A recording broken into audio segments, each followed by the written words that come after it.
I'm delighted to welcome to you in your business studio, Seamus Power. Hiya, Seamus. Thank you for having me. I'm delighted to be here. Yeah, fantastic. This is an interesting topic, and I think a lot of our audience will be keen on it.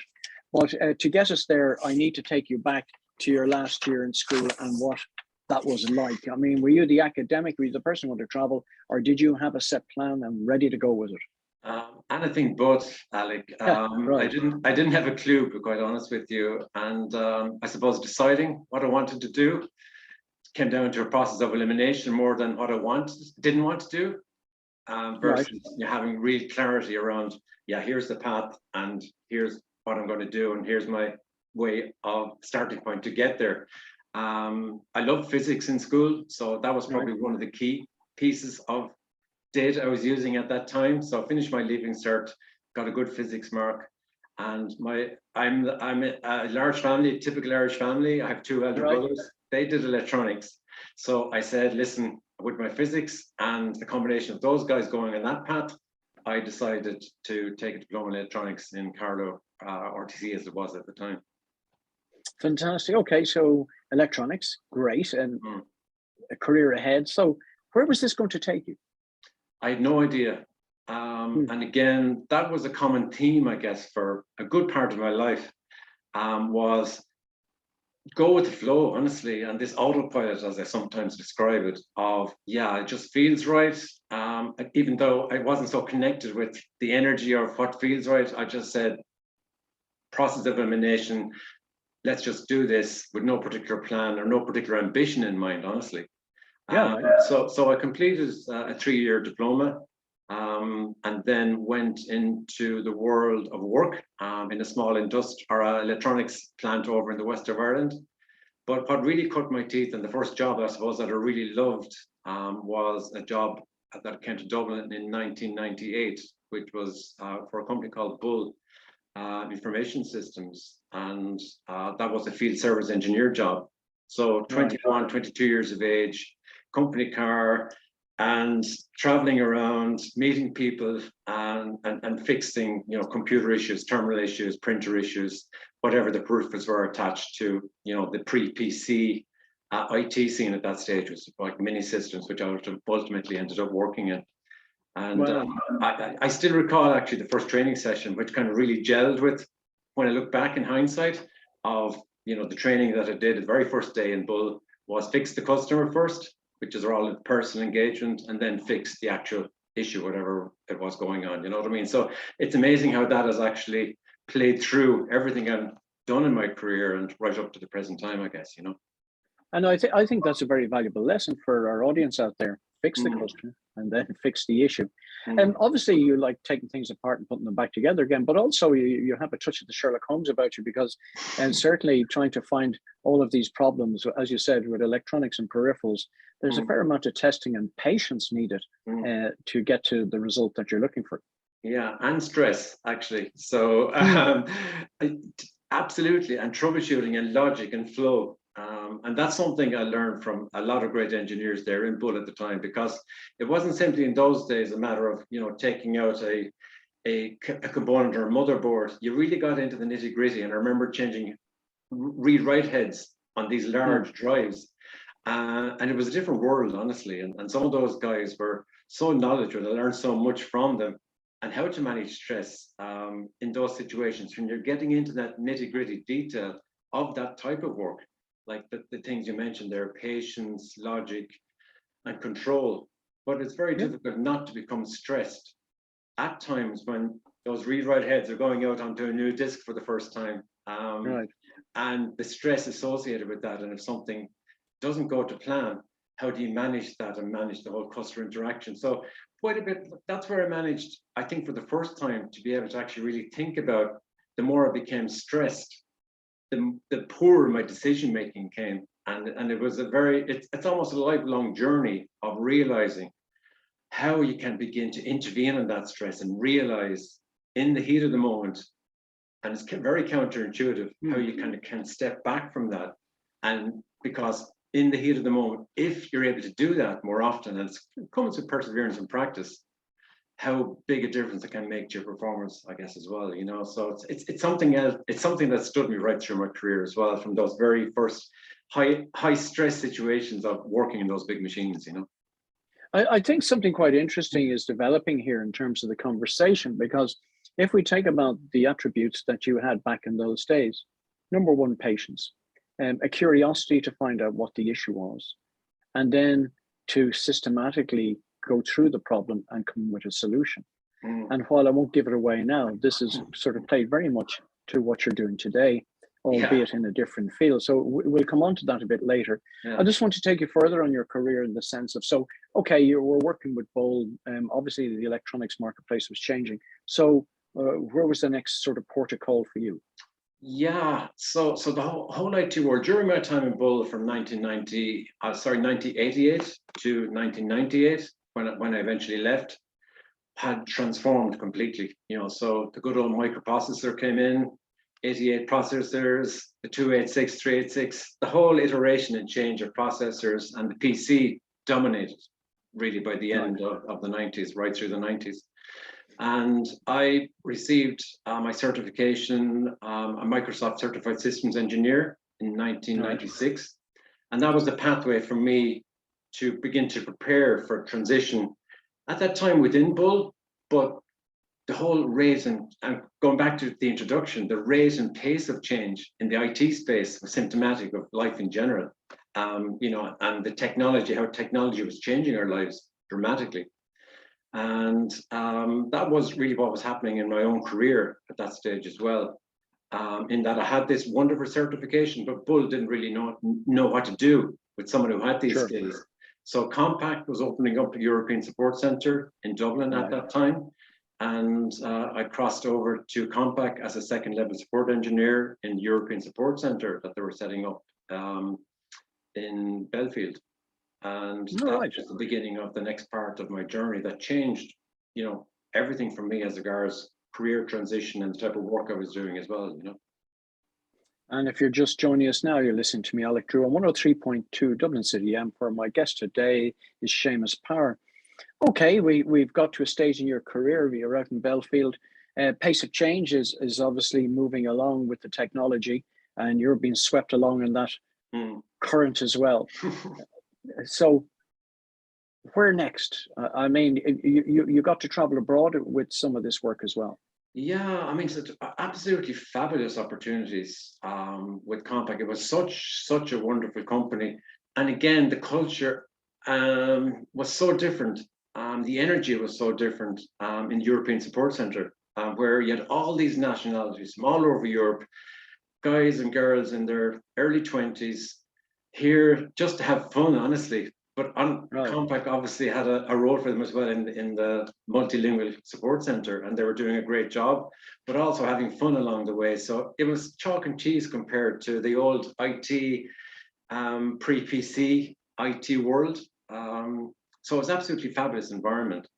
But it also changed in transition that I mentioned from me being a techie into having the opportunities to do roles and take on roles and be offered responsibilities through being in the right place at the right time, to manage the small tech team I was in, and then to take on further responsibility over the next couple of years and dramatically change and move from the tech world into taking more responsibility for team management, team leadership, business development roles. And ultimately by 2005, through a couple of transitions, that Compaq had purchased digital computers in 1999, I believe, and then HP purchased combined Compaq digital in 2002. So they all led to opportunities to really, by accident, I guess, go on that corporate journey of executive leadership role, ultimately by 2005 ending up in a director role for PC division for customer services globally. So huge transition, but again, happened through no particular plan, going back to my school days of being on autopilot, just taking on the challenges as they arose and finding myself somehow in that position, I guess, you know, with no particular plan, you know. It's interesting. I was just reflecting what you were saying there, and I hadn't thought about it this way. But if we're looking from those early days in the change in technology, suddenly it moved on in leaps and bounds.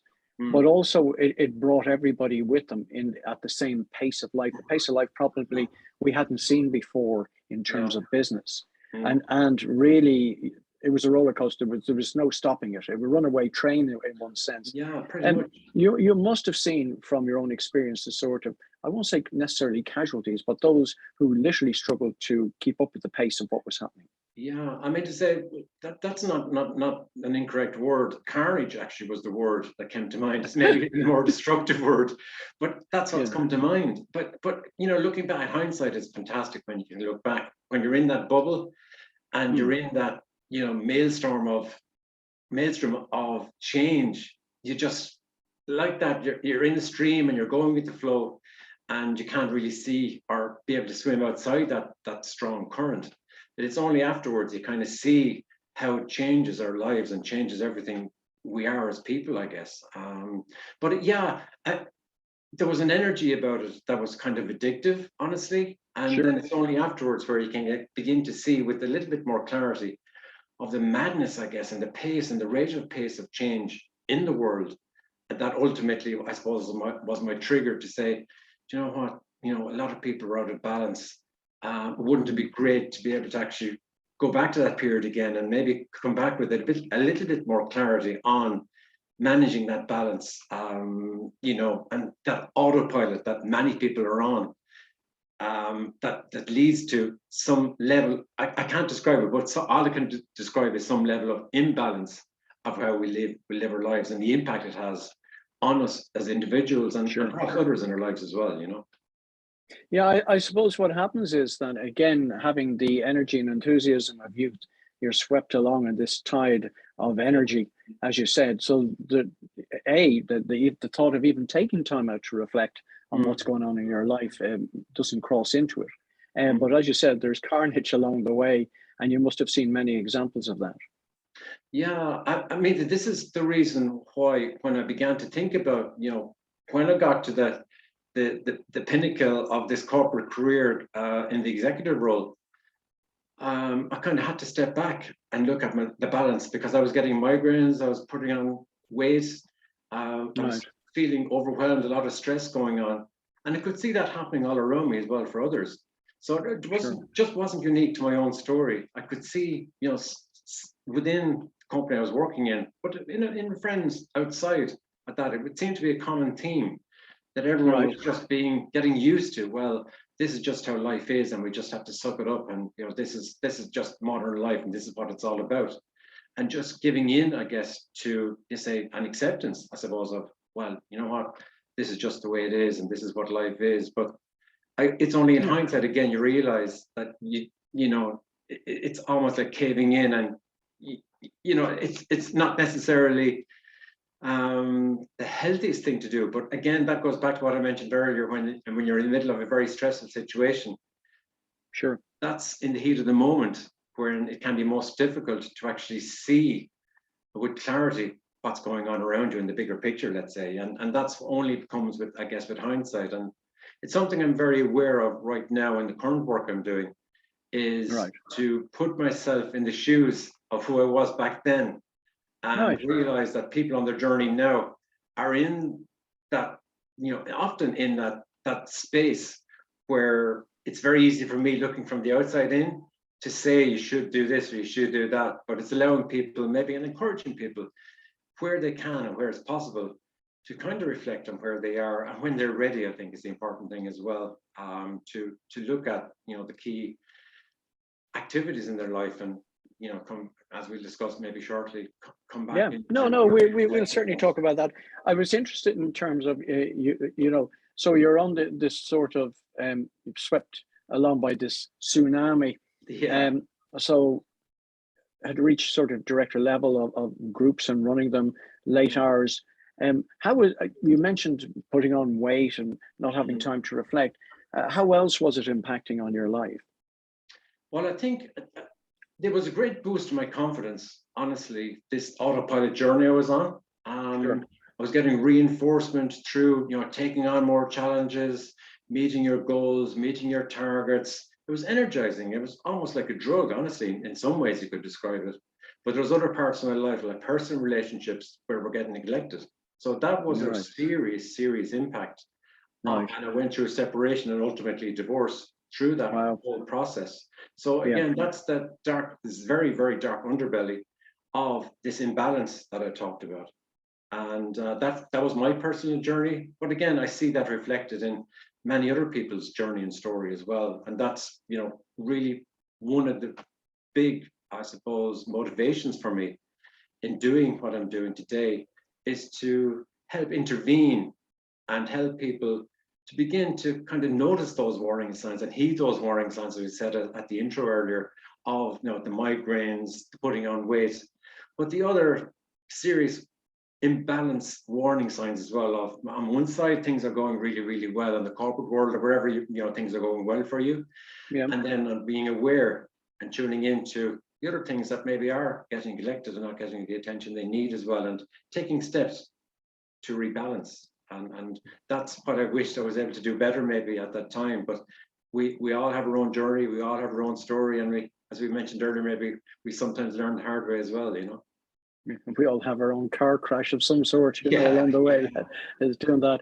And if you're just joining us now, you're listening to me, Alec, on 103.2 Dublin City FM, where my guest today is Seamus Power.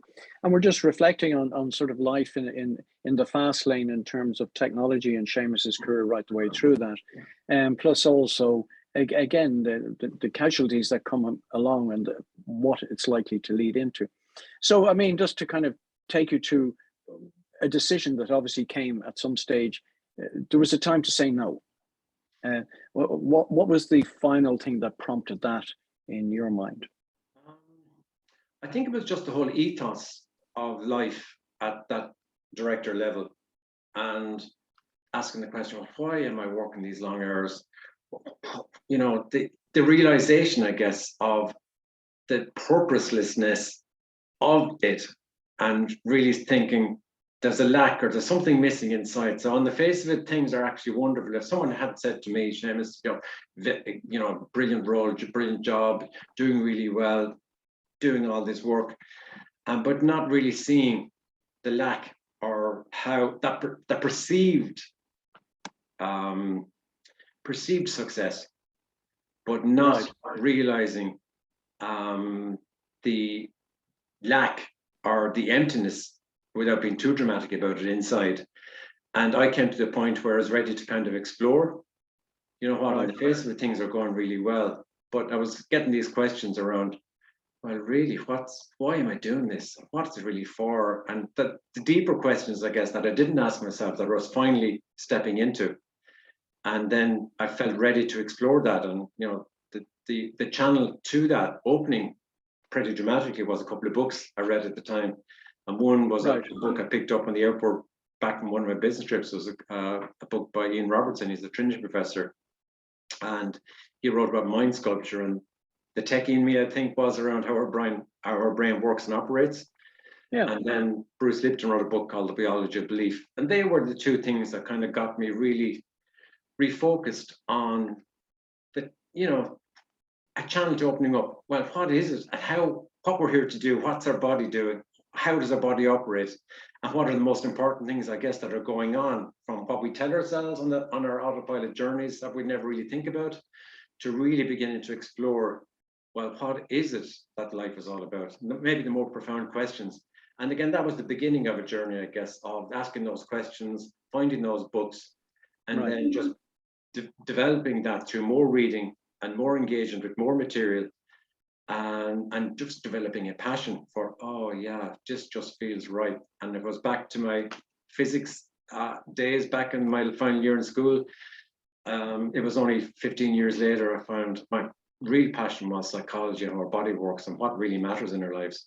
And that really began to be my rebalancing journey of, oh yeah, you know,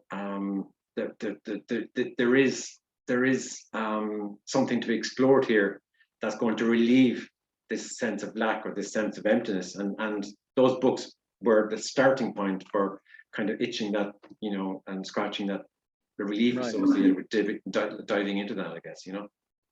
Yeah, it's interesting because sort of as we started this conversation, you seem to find very quickly a passion for taking things apart, analyzing the problem, and then putting them back together and fixing the problem. And I suppose it's really you've now taken that to another level in terms of the human person as opposed to inanimate objects. Yeah. So this has become a new passion. So you decided to set off on a mission. Now that you've understood where people are, where they've struggled, you've experienced all of that. Let's start talking about what you're doing, because you've set up your own business as a solopreneur, so that must be interesting working on your own at the very least. Tell me about this new journey that you're on. Yeah, and just briefly, the path of that journey was getting some academic grounding in psychology as well. So I did a BA in humanities part-time and a master's in health psychology part-time as well. And they were a key part actually of the journey to powering health, which I started 4 years ago, beginning of 2018.